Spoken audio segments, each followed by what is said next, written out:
오늘 우리에게 주시는 하나님의 말씀은 사도행전 1장 8절 말씀입니다.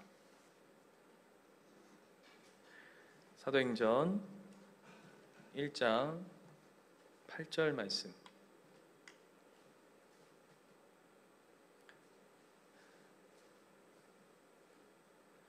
한 절 말씀이니까요, 우리 한 목소리로 같이 한번 합독하도록 하겠습니다. 시작. 오직 성령이 너희에게 임하시면 너희가 권능을 받고 예루살렘과 온 유대와 사마리아와 땅끝까지 이르러 내 증인이 되리라 하시니라. 아멘. 너무나도 잘 알고 있는 말씀이죠. 오늘은 성령의 사역 두 번째, 성령님을 믿사오니 나는 성령님을 믿습니다. 성령 하나님을 믿습니다. 두 번째 말씀으로 나누는데요. 먼저 우리가 54문, 하이델베르크 54문부터 잠깐 먼저 보도록 하겠습니다.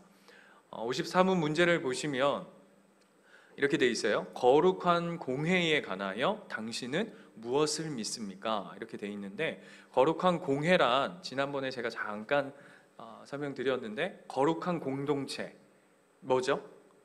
교회, 교회를 일컫죠. 그런데 답을 한번 볼까요? 답을 보시면 하나님의 아들께서 성령님과 말씀을 통하여 태초부터 종말에 이르기까지 전 인류 가운데 영생을 얻도록 선택되어 참 믿음 안에서 하나가 된 공동체를 모으시고 보호하시며 보존하신다는 것을 믿습니다. 이렇게 되어 있습니다.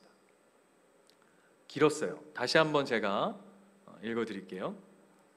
하나님 아들께서 성령과 말씀을 통하여 태초부터 종말에 이르기까지 전 인류 가운데 영생을 얻도록 선택되어 참 믿음 안에서 하나가 된 공동체를 모으시며 보호하시며 보존하신다는 것을 믿습니다 라는 겁니다.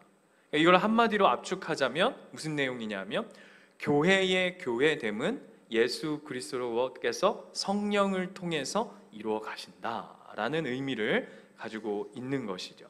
그래서 보이지 않는 성령 하나님께서 교회 공동체, 거룩한 공회를 지켜가시고 세워가신다라는 표현입니다. 뿐만 아니라 오늘 본문 우리가 읽었던 사도행전 1장 8절 말씀도 이렇게 돼 있죠. 오직 성령이 너희에게 임하시면 너희가 권능을 받고 예루살렘과 온 유대와 사마리아와 땅끝까지 이르러 내 증인이 되리라 라고 얘기하는 제자도, 그리고 제자도로서의 삶의 시작이 누구로 말미암는다고 오늘 성경은 이야기하죠? 오직 성령으로. 그 교회의 시작, 제자도의 시작도 오직 성령이 너희에게 임하시면이라고 오늘 본문이 이렇게 얘기하고 있습니다. 이게 왜 중요하냐라고 얘기할 때요, 여러분 그 출애굽기 3장으로 한번 가보실까요? 출애굽기 3장 본문에다가 표시를 하나 해놓고요, 출애굽기 3장으로 가보시면, 출애굽기 3장은 어떤 내용이냐면 모세가 하나님으로부터 소명을 받는 장면이 있는 곳입니다. 11절. 하나님이 모세를 80세에 부르세요. 그죠? 80세, 꽤 노년이고 미디안 광야에서 양을 치고 있는, 그것도 대리 사위로 힘 다 빠져가지고 이렇게 우리식으로 하자면 뭐라 그럴까요? 이제 죄송합니다 이런 표현에서 잘 이제 노년을 잘 그냥 여기가 좋사오니 내가 뭐 아들 이름도 게르솜이라 짓고 나그네로 그냥 인생 마무리를 그냥 이렇게 꺼져가는 불꽃처럼 이렇게 시들해져 가는데, 하나님께서 어떻게 하시죠? 거기에다 불꽃을 다시 댕기십니다. 그죠? 모세를 부르실 때 보시면, 그리고는 모세에게 사명을 다시 허락하십니다. 네가 이 이스라엘 백성들을 지도자로 세움 받았다라고 하니까 11절에 한번 보시겠어요? 모세가 하나님께 아뢰되 내가 누구이기에 바로에게 가며 이스라엘 자손을 애굽에서 인도해 내리까? 도대체 제가요? 내가 좀, 하나님이 이렇게 얘기하신 거죠. 내가 너를 좀 써야겠다. 내가 너 좀 써야겠다라고 얘기하니까 모세가 제가요? 저는 좀 아닌 것 같은데 그러면서 이제 12절 보세요. 12절 보면 그렇게 얘기하니까 12절 하나님이 이르시되 내가 반드시 너와 함께 있으리라 내가 그 백성 애굽에서 인도하여 낸 후에 너희가 이 산에서 하나님을 섬기리니 이것이 내가 너를 보낸 증거니라. 하나님께서 뭐까지 약속하셨냐 하면 바로 모세가 그것을 이렇게 억셉하지 않으니까 받아들이지 않으니까 하나님 뭐라고 하시냐면 내가 너한테 증거물도 줄 텐데 바로 주시는 건 아니지만 내가 나중에 가면 뭐 이렇게 아시죠? 뭐 이렇게 넣었더니 문둥병 걸리고 막 이런 일들을 경험하면서 하나님이 너와 함께 한다는 걸 보여주시지만 여기서 미리 뭐라고 약속하셨냐면 네가 시내 산에 도착할 건데 약속의 땅에 약속의 산에 도착할 건데 그것이 하나님이 널 부르시고 이스라엘 백성을 다시금 부르셨다는 증거가 될 거다라고 하나님이 사인을 먼저 주셨습니다. 그런데도 불구하고 모세가 오케이 하지 않아요. 그리고는 13절 보세요. 모세가 하나님께 이르되 내가 이스라엘 자손에게 가서 이르기를 너희의 조상의 하나님이 나를 너희에게 보내셨다 하면 그들이 내게 묻기를 그의 이름이 무엇이냐 하리니 내가 무엇이라고 그들에게 말하리까 라고 얘기하는데 이거는 모세의 쓴뿌리가 있는 거예요. 모세가 아픈 추억이 있죠. 이걸 하나님 앞에 이렇게 약간 디테일하게 따져 묻는 이유가 뭐죠? 언제 때 추억 때문에 그렇습니까? 40년 전 추억이란 말이에요. 40년 전 본인이 애굽의 왕자로 있을 때에 자신의 동족들이 애굽 사람들에게 막 노예 생활을 하고 핍박당하고 환난당할 때에 모세가 두 주먹을 불끈지며 내가 이 나라를 하나님 앞에 다시금 세워드리고 피 끓는 그 40대에 우리 40대하고는 다릅니다. 지금 우리 40대하고는 달라요. 아마 한 20, 30대 정도 왜냐하면 모세가 뭐 120이 훌쩍 넘어가니까요. 그렇죠? 그래서 한 30대, 20대의 그 청춘에 막 불 끓을 때에 그가 이게 쉽게 말하면 자기 불이 딱 댕겨졌을 때 어떤 추억이 있죠? 히브리 사람이 와가지고 뭐라 그러냐면 이렇게 얘기하는 거예요. 네가 뭔데 나대? 네가 뭐라고 이렇게 그러면서 피리리리리 바람 빠진 풍선처럼 해가지고는 미디안 광야로 내뺀 거거든요. 그때 이 말이 딱 그거예요. 너가 그런 일을 한다는 거 네가 뭔데 그런 일을 하냐라고 하는 동족 히브리인들의 그 질문 앞에 모세는 답할 수 없었어요. 그런데 오늘 하나님의 부르심 앞에 모세가 다시금 확인하는 거죠. 당신이 누구십니까? 나를 보내는 당신이 누구시길래 나를 보내십니까? 라고 얘기할 때의 14절이 답이에요. 그 유명한 하나님 뭐라고 말하시죠? 나는 스스로 있는 자다 라고 얘기해요. I am who I am. I am that I am. 그대로 해석하자면 뭐죠? 난 나야. 제가 몇 번 이 본문에 대해서 설명했는데 이런 표현이라고 했어요. 설명이 필요 없는 분. 그냥 난 나야 라고 얘기하면 모든 것이 끝나는. 전신욱은 전신욱이야 이러면 전신욱 목사가 누군데 이렇게 묻는다면 여러분이 예수님교회 전신욱 목사 몰라? 전신욱 목사가 전신욱 목사야 이러면 정신 나갔다 그럴 거예요. 그죠? 그 누군데 내가 그거 어떻게 아는데 하지만 우리 하나님은 난 나야 라고 표현해도 하나님의 하나님 되심에 어느 것 하나 보탤 필요가 없는 분, 스스로 존재하시는 분, 인간의 그 어떤 도움조차 단 1%의 모세의 그 어떤 열정, 불꽃처럼 40대에 타올랐던 두 주먹 불끈지었던 그 주먹 안의 에너지가 단 0.1%도 하나님께 보탬이 되지 않으시는 존재. 그게 난 나야 거든요. 그 하나님이 내가 너를 보낸다 라고 하시면서 그 다음 보세요. 15절 보면 멋있어요. 하나님이 또 모세에게 이르시되 너는 이스라엘 자손에게 이같이 이르기를 너희 조상의 하나님 여호와 곧 아브라함의 하나님 이삭의 하나님 야곱의 하나님께서 나를 너희에게 보내셨다 하라. 이는 나의 영원한 이름이요 대대로 기억할 나의 칭혼이라. 이렇게 얘기하는데 여러분 보통 이렇게 얘기하면 되잖아요. 그냥 아브라함, 이삭, 야곱의 하나님 이렇게 하면 되는데 오늘 본문을 보시면 아브라함의 하나님, 이삭의 하나님, 야곱의 하나님, 각자 인생 가운데 하나님의 이름을 다 갖다 붙였단 말이에요. 자, 그걸 뭘 강조하고 싶은 거냐면 하나님은 한 사람 한 사람의 역사와 그 인생의 삶 가운데 그를 주관자로, 아브라함으로부터 시작해서 이삭, 야곱으로 이어지는 오랜 자손의 시간들 속에서도 하나님의 신실한 약속이 결탄코 끊어지지 않는 하나님, 이해되시죠? 이스라엘에게 있어서 아브라함 그러면 그들이 떠오르는 이미지가 있듯이, 우린 누가 있습니까? 우리나라는 별로 안 좋은, 우리는 별로 인정하지 않지만 우리나라는 단군 이러면 우리가 다 아는 것처럼 이스라엘 그러면 아브라함이 조상 아닙니까? 그렇죠? 근데 그가 뭐라고 표현하고 있냐면 아브라함의 하나님, 이삭의 하나님, 또 누구라고요? 야곱의 하나님.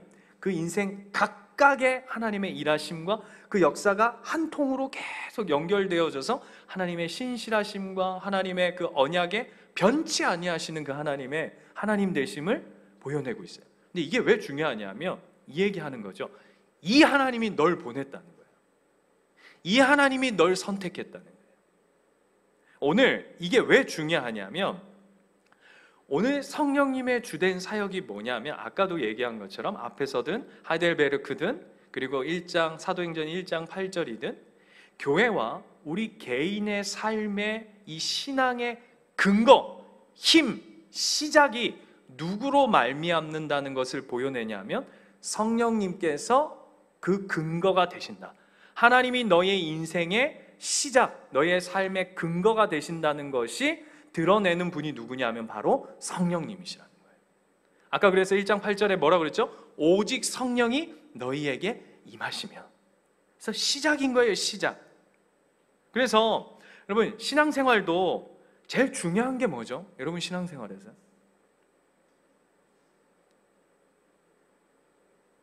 제가 요한계시록 믿음 관련 강의를 할 때마다 우리 기독교에 대한 이해를 도울 때마다 쓰는 표현인데, 나는 예수님을 믿습니다. 예를 들면 또 나는 하나님을 믿습니다. 나는 성령님을 믿습니다 라고 하는 이 세 문장, 한 문장 안에 세 단락이 있죠. 나는 하나님 믿습니다. 이 세 개 중에 기독교의 핵심이 뭐라고 그랬죠? 믿습니다가 아니라 그랬어요. 이해가 됐어요? 믿습니다는 다른 종교에도 다 있어요.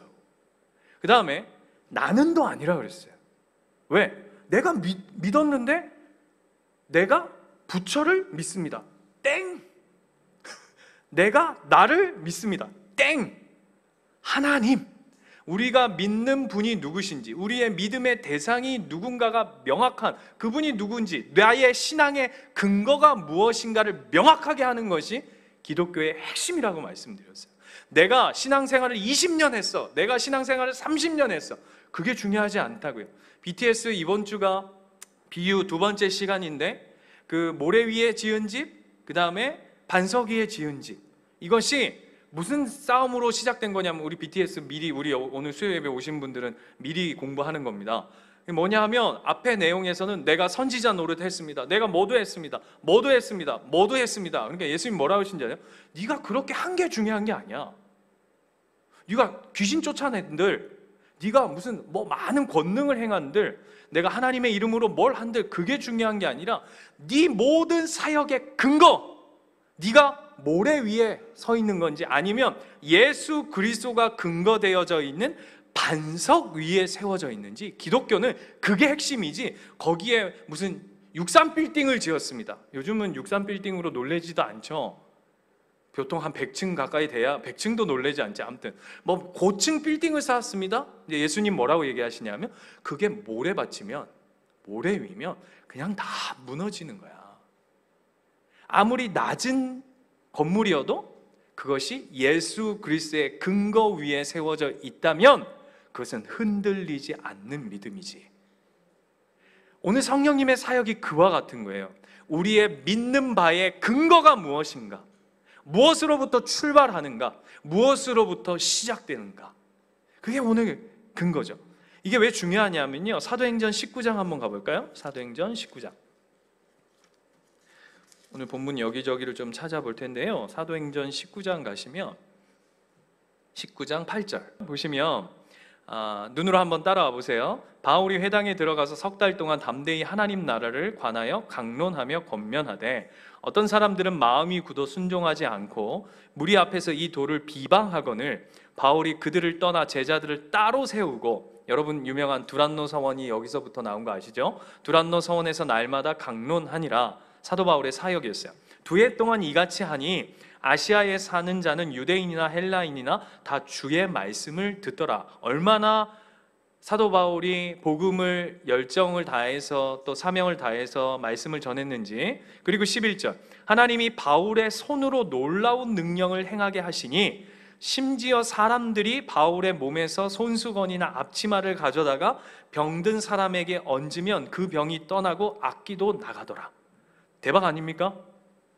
얼마에 팔렸을까요? 이 손수건과 앞치마가. 재밌는 건 무슨 사도 바울이 앞치마를 합니까? 손수건은 이해가 돼요. 설교하다가 막 더우면 막 땀 닦고 이러는데 앞치마는 웬 말인가요? 사도 바울이 여러분 투잡 뛰었던 거 아시죠? 뭐 했죠? 텐트 메이커 였어요. 참 뭐 따라갈 수가 없습니다.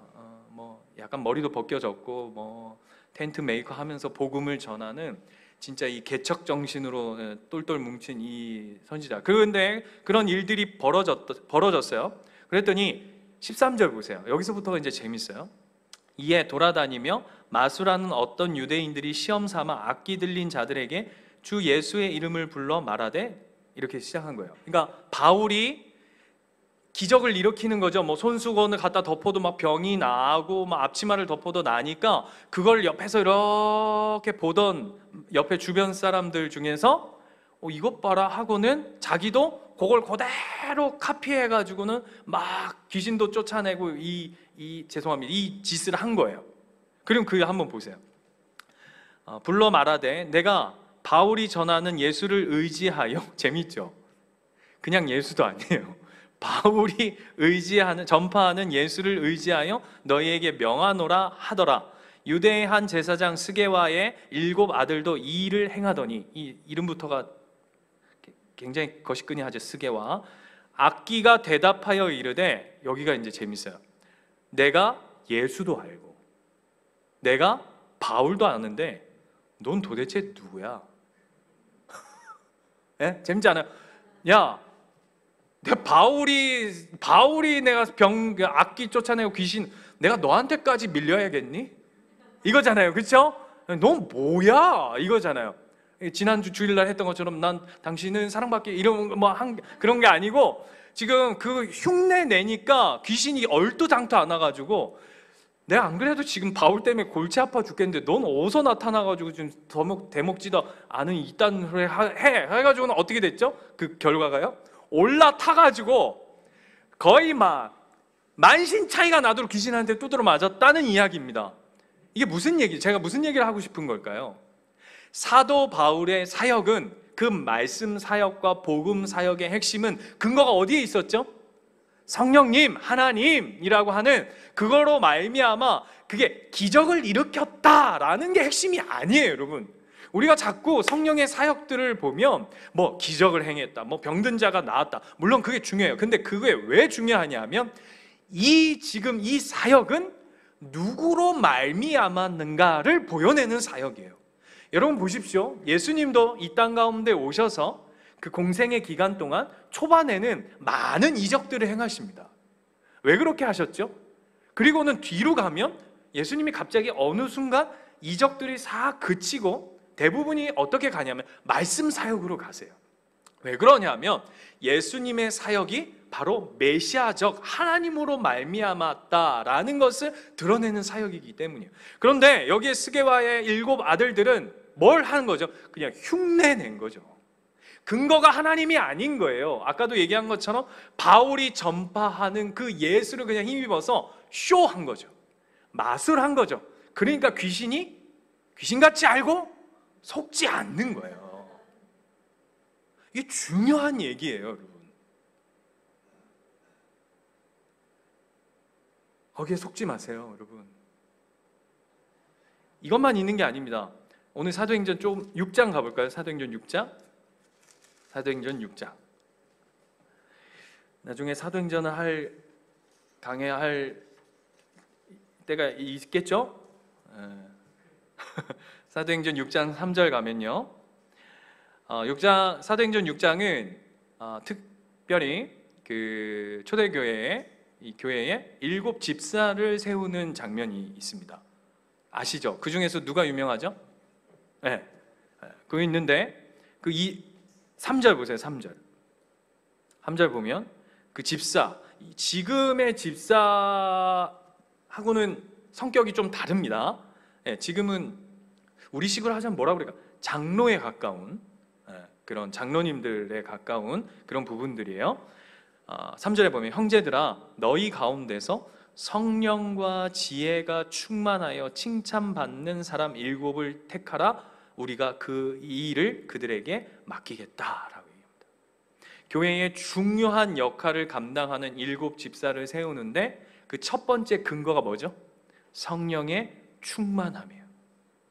왜죠? 그들이 하나님을 근거하고 하나님으로부터 시작되었다라는 교회의 중요한 직분을 세우는 것에서도 성령의 사역을 핵심으로 두는 거예요. 권위를 두는 거죠. 권위, 하늘의 영적인 권위, 하늘의 하나님으로부터 말미암았다라는 것을 오늘 본문의 교회 시작 뿐만 아니라 7 직분자들의 시작 뿐만 아니라 여러분, 예수님의 공생의 시작을 여러분 뭘로 하셨냐면 마태복음 가볼까요? 마태복음 3장.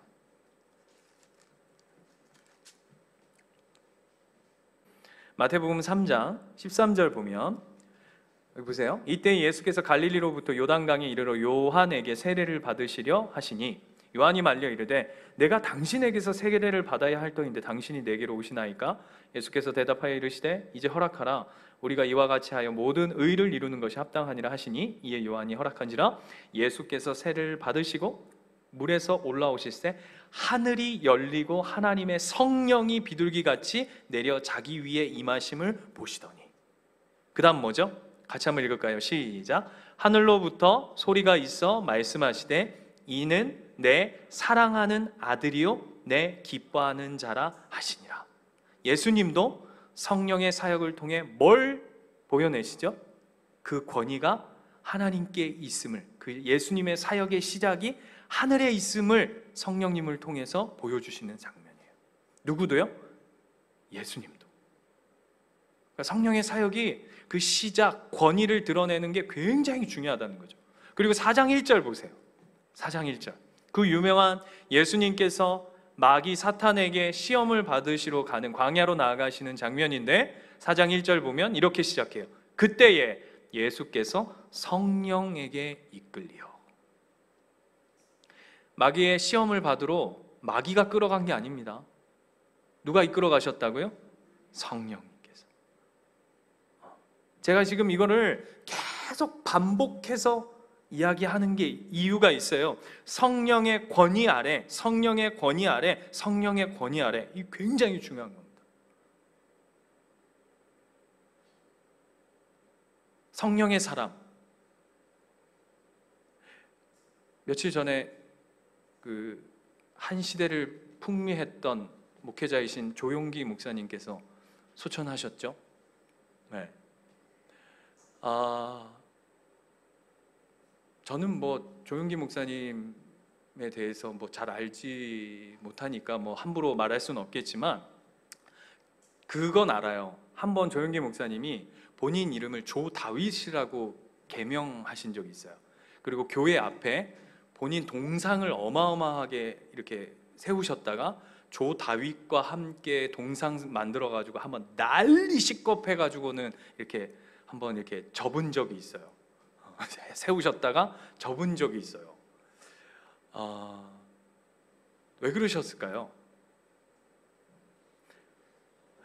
조용기 목사님 본인 스스로를 일컬을 때 제일 많이 하셨던 이야기가 뭐냐면 성령의 사람이에요. 네, 그렇죠? 네, 여러분 목회자들이 사역을 하다 보면 저를 포함해서 여기는 저는 열애되고 그분들은 이상하다 이게 아니라 모든 사역자들이 사역을 하다 보면 뭘 착각하냐면 성령님이 행하시는 일 사이에 자기가 이렇게 포개져 버리는 때가 있어요. 그래서 이게 하나님이 행하신 일이 동시에 인간이 한 일처럼 스스로가 그렇게 이렇게 뭐라고 할까, 나쁘게 이야기하면 이렇게 씌이는 거죠. 근데 여러분, 성령의 사람은 결단코 그럴 수 없습니다. 왜일까요? 제가 다시 결론부터 얘기할게요. 성령의 사람은 겸손할 수밖에 없어요. 저는 여러분이 이 사랑하는 예수님교회 가족, 그리고 이 수요 예배까지 오셔서 하나님 앞에 예배하는 우리 사랑하는 식구들이 저는 성령의 사람인 줄 믿습니다. 그리고 그 성령의 사람은 반드시 겸손의 열매를 반드시 맺어요. 왜 그렇죠? 왜냐하면 성령님의 사역 자체가, 아까 지금 우리가 계속 지금 몇십 분 넘게 살펴온 내용이 뭐였냐면, 성령의 사역의 핵심이 뭐였냐면 근거가 하나님께 있다, 근거가 하늘에 있다, 그 모든 것이 하나님께 속한 일이다. 너희의 교회의 시작, 너희의 신앙의 시작, 너희의 삶의 시작이 다 하나님 손에 달려있다, 하늘에 있다라는 걸 계속 드러내는 작업을 하시는 이가 성령님인데, 어찌 성령의 사람이, 성령님과 함께하는 성령의 사람이 교만할 수 있겠어요? 내 능력이라고 말할 수 있겠어요? 나의 어떠한 잘남이라고 얘기할 수 있겠어요? 결코 그럴 수 없죠. 그래서 성령의 사람이란 겸손해야 돼요. 겸손한 거예요. 겸손해야지가 아니라 내 삶의 모든 주도권이, 나의 삶의 은혜, 내가 어쩌면 진짜 은혜로 조금 내가 생각했을 때 은혜를 맛보고 남들보다 조금 이렇게 표현할게요. 편하게 산다, 은혜를 맛보고 산다, 그 모든 게 내 꼬라지와 내 조건 때문이 아니라 하나님께 있음을 고백하는 자는 겸손할 수밖에 없는 것이죠. 그래서 성도는, 하나님의 제자, 성령의 사람은요, 뭐가 제일 중요한지 아십니까? 성령의 지지를 받는 삶을 사는 거예요. 이 말이 무슨 의미인지 아시겠어요? 성령님의 지지를 받는 삶, 성령 충만한 삶이란 성령님의 지지를 받는 삶이에요. 예를 들게요. 성도가 주일날 하나님 앞에 예배하지 않고 엉뚱한테 가가지고 막 이거 땡겼다. 주여, 오늘 막 주님께 영광 돌리기 원합니다. 또 돌아가지고 잭팟 떠져가지고 막 팍팍팍팍 나왔습니다. 영광입니까? 할렐루야! 막 이겁니까? 예? 어떤 크리스찬이 어떤 목사님이 이거 땡기로 갔다가 이런 얘기는 하면 안 되는데, 이게 땡기로 갔다가 걸렸죠? 그러죠? 아세요? 이게 땡기로 가셨다가 걸려가지고는 교회에서 난리가 나니까 나중에 거기서 받은 거 헌금해가지고 무마할라 했다가 오히려 막 이슈가 됐던 사건들이 있는데, 여러분, 그게 영광인가요? 아니죠. 저는 저와 여러분의 삶이 진짜 성령님이 지지할 수 있는 삶의 기쁨의 은혜들이 충만하시기를 축원합니다. 축원합니다. 16세기에 그 엘리자베스 여왕이라고 아시죠? 그 여왕이 키가 170이 넘었대요. 대장부 스타일이었던 것 같아요. 그 일화가 있는데, 그 스페인의 무적 함대를 그냥 잠재웠던 여왕 아닙니까? 엘리자베스.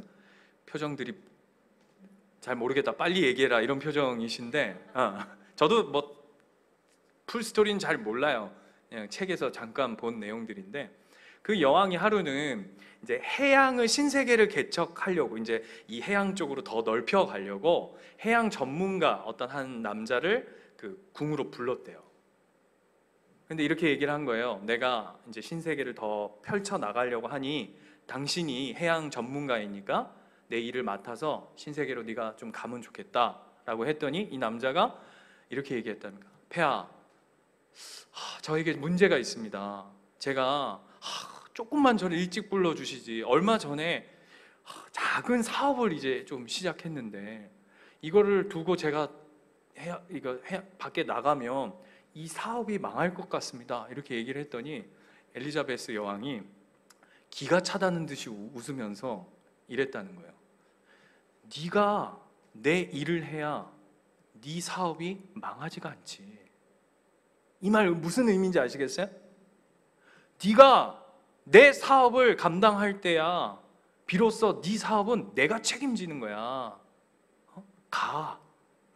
네가 혹여나 내 명령을 어기고 네 사업을 한다 그러면 그 사업은 되겠니? 안 그렇습니까? 여러분 이해가 되시죠? 그 얘기가 똑같아요. 우리의 신앙에도요. 우리의 신앙이 하나님이 우리를 지지하는 삶을 사는 거예요. 하나님이 맡기신 사명의 자리에 내 모든 삶이 하늘의 근거, 하늘의 뜻을 두고 하늘의 비전을 두고 내 삶이 하루하루 이루어져 가고 있음을 여러분 의심하지 마시고, 그 유명한 요번에 올림픽에서 유명한 그 대사, 그 배구 감독이 선수들한테 계속 얘기하는 게 뭐였죠? 의심하지 마. 의심하지 마. 하나님이 우리한테 그 말씀하시는 거예요. 하나님이 멋있지 않아요, 여러분? 하나님이 지지하는 삶, 성령님이 서포터하는 삶, 여러분의 삶이 그 삶의 연장이길, 그 삶의 충만한 은혜를 누리시길 바랍니다. 얼마 전에 그 1960년대에 그 여자 배우 트로이카, 그 문희 맞습니까? 그리고 윤정희. 저는 60년대 사람이 아니어서 잘 모르는데 그 시대를 풍미했던 여자 배우들이죠. 그 얼굴은 알아요, 제가. 그런데 얼마 전에 매스컴 보니까 그 여배우가 치매가 걸려가지고 뭐 약간 이렇게 가정에서 이렇게, 그게 뭐 사실인지 아닌지는 모르겠지만 매스컴에서 그렇게 이제 비춰졌더라고요. 그래서 완전히 좀 비참한 삶을 살고 있는 모습처럼, 그걸 이렇게 보면서 그런 생각이 들더라고요. 얼마나 유명했어요, 그죠? 시대가 달라서 전혀, 그죠? 유명했죠. 제가 그 60년대 배우를 알 정도면 굉장히 유명한 분이죠. 그런데 말년이 그래요. 그게 세상이 주는 인기의 한 모습이죠. 권력은 어떻습니까, 여러분? 세상의 힘. 지금 뭐 대통령 되려고 막 난리죠. 막 서로 막 진짜 막 밑에 더러운 똥물 다 끌어올려서 서로 얼굴에다 집어 던지고 있는 그런 모습들 보면서 권력은 또 뭘까? 돈은 어떠세요, 여러분? 표정들이 나는 돈은 잘 모르겠다, 많이 있어 본 적이 없어서 이런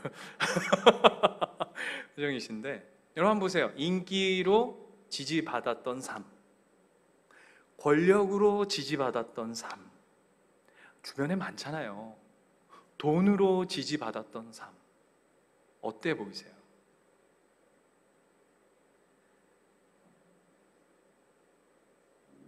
저는 축원합니다. 여러분의 삶이 하나님께 지지받는 삶, 성령님께 지지받는 삶이 되시기를 두 손 모아 성령의 충만함을 누리시는 그런 복된 삶이 되시기를 축원합니다. 그 고백으로 우리 다시 한번 찬양하고 주님 앞에 기도하는 시간 되었으면 좋겠습니다.